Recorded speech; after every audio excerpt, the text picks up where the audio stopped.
fascist শাসন আমাদের বাংলায়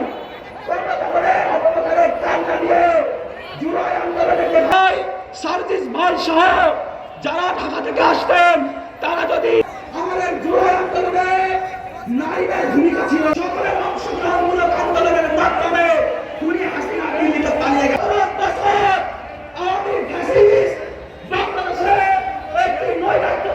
পরবর্তী আন্দোলন সংগ্রামের সহযোগ ধরুন আপনাদের জানাই